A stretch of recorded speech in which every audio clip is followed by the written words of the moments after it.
Hello.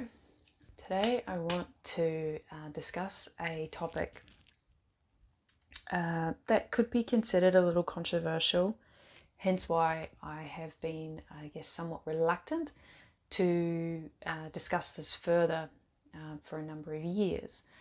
Now, as some of you may be aware, if you've been following the channel for a while, you know when it comes to my sexuality, I am very fluid in the sense of the gender that I can become in union with.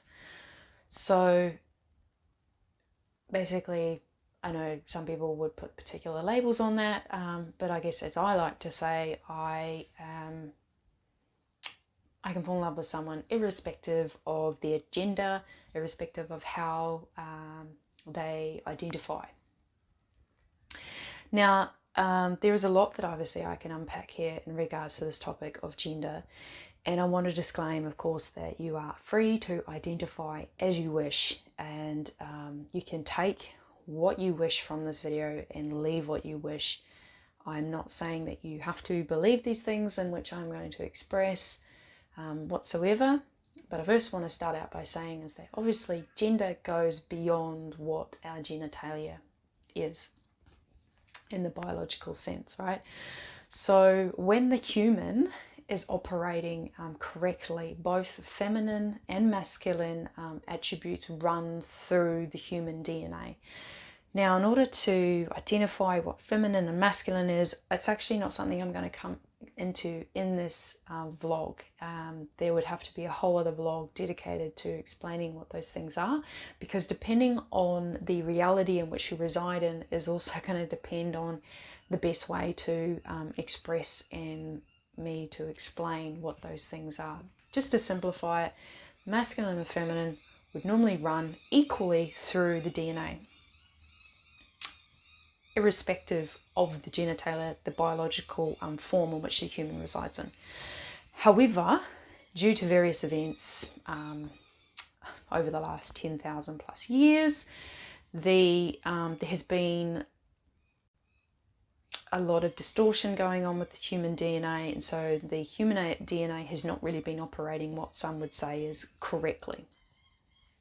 And some of that is being caused through things like sexual misery programs that obviously cause sexual trauma and gender confusion. So often people, not all the time, but will confuse transgender identity with being in a body that therefore they believe to be the wrong gender for them. When they may, not always, but they may be confusing their feelings about identity by not recognizing that they are simultaneously both the masculine and the feminine. And gender roles and identities are thought forms, and they are beliefs that are not necessarily connected to our biological nature. Now, with that, I'm not saying that doesn't mean if someone is identifying as transgender or non-binary or more than one gender or any other gender identity that doesn't fit within a cisgender label, that they are wrong, or that what they're feeling is wrong, or that their belief is wrong. I'm just expressing that there are some that can get a little too warped up in the confusion around the masculine and feminine attributes that they may or may not be experiencing, and their identity and their belief system and their biological gender. There's a lot of confusion that can occur with that. Now, many children and adults today within certain societies have suffered mental fragmentation and painful sexual trauma around gender confusion. I'm no way, shape or form going to bypass that as a reality. That is something that has occurred and is occurring potentially increasingly, or it might just be that we are now being able to hear more about it through, I guess, this technology, and in the way that we communicate is quite global now in this moment. So anyway, and they're not being recognized by others or by obviously those around them, that they are in dire, compassionate, spiritual, mental, emotional, physical support. You know, there needs to be emotional healing and a recontextualization around gender roles. Now, I'm not talking about like joining some kind of particular religious group and they're going to like wash out the transgenderism of the person. That is a whole other sexual misery program. That's not what I'm discussing here. What I'm talking about is the actual proper holistic support for the person so that they can actually recontextualize, okay, so maybe I reside within this gender, but I am having a lot of other attributes, and that is causing me to think that maybe I should be this gender. And that could be the case, and they may want to go through particular like hormonal treatment and physical surgery around that. Or it could be that they are just not realizing, they've never been taught, they've never been aware in this life that you can actually embody not just what it means to be a man or just to be a woman. There's a whole lot more to the expression of the human than trying to put itself into these particular boxes. You know, and there's a lot of psychological warfare and gaslighting, obviously, that is going on that you may be able to see in certain places within the world, certain cultures within the world that are causing confusion. They are further perpetuating that confusion, the manipulation, and that causes a lot of pain, not only just for those that are really stuck in their own gender identity, but obviously those around them and the communities, and it does affect everyone as a whole, right? You know, and everybody deserves the support that they need. In no way, shape or form, me expressing this and questioning certain things that are being perpetuated within media is that me saying that I am against the rights of people because they choose to identify in different genders. No way, shape or form is that what I'm expressing here. As I've already said at the start, I myself wouldn't consider my sexuality as very binary or very straight either. So, not necessarily saying that means that I can just go and say everything, obviously, but it gives you a little bit of a context to where I come from and how fluid I am in my own sexuality. And I myself am and can be rather fluid in what I guess consider my own gender attributes and how I might express myself. Although I guess if someone was to try and put me in a box, I am happy to fit within the box of the female body as well. So, I'm not someone that identifies as non-binary or more than one gender, although I guess I do feel that emotionally, mentally and energetically from time to time. There's many moments in my life where I felt like I've embodied maybe more of one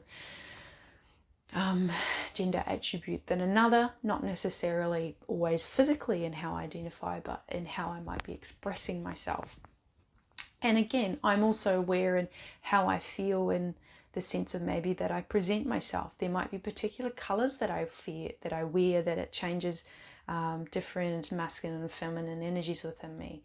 Or there might be a particular style of clothing, or the way I might wear my hair. I am aware of how I can play around with these, the fluidity of how I'm feeling and what we might consider masculine and feminine attributes. And the main reason that I wanted to actually share all this was just to remind us that there is a organic timeline in which as we go through more of an evolutionary process and we obviously become more emotionally intelligent, not just mentally intelligent, but more emotionally intelligent, more connected, whether that be with ourselves and obviously everything around us, with things that maybe don't necessarily physically appear within the third dimension, etc., etc. You can label that as you wish. As there is an evolution going on there, we may find that the human becomes much less hyperpolarized in when it comes to gender. In no way, shape, or form am I saying that we're going to all become like super androgynous, although we may start to realize that yes, a man can do a whole lot of particular things and they can really embody a whole lot of particular things, but they don't necessarily always fit within very rigid boxes. He may wish to do particular activities that we might consider rather masculine, but he also has the capacity of which he knows how to maybe do some things or can embody some things or plays around with his own feminine and vice versa. But he's still very happy to identify as a man, and no way, shape, or form am I trying to say that men need to be more like women and women need to be like men. That's not what I'm saying either. But there is an organic timeline of which we may find that we become less hyperpolarized. And when I say hyperpolarized, less toxic playouts of those masculine and feminine attributes. There's always going to be what some may consider the more of the lighter and the darker, or whatever you might like to label that as. But again, it's, you're embodying all of that and you're knowing how to work with it. So even if the dark feminine comes up or the dark masculine traits come up, are you able to respond to that in a way in which it no longer is becoming toxic? I hope you get what I'm saying with me expressing this. So there's that running alongside us. And that, yes, could be considered as maybe a little bit more androgynous, a little bit more fluid in the way that we express ourselves. Plus, we also have another timeline running along right beside it at the moment, which I guess some may consider as more artificial. And that is where there is a perpetual and intentional, I guess you could say, push of programs and manipulation to cause confusion, to get people arguing about gender and gender roles and gender identity and gender beliefs, and get you all arguing about all of that.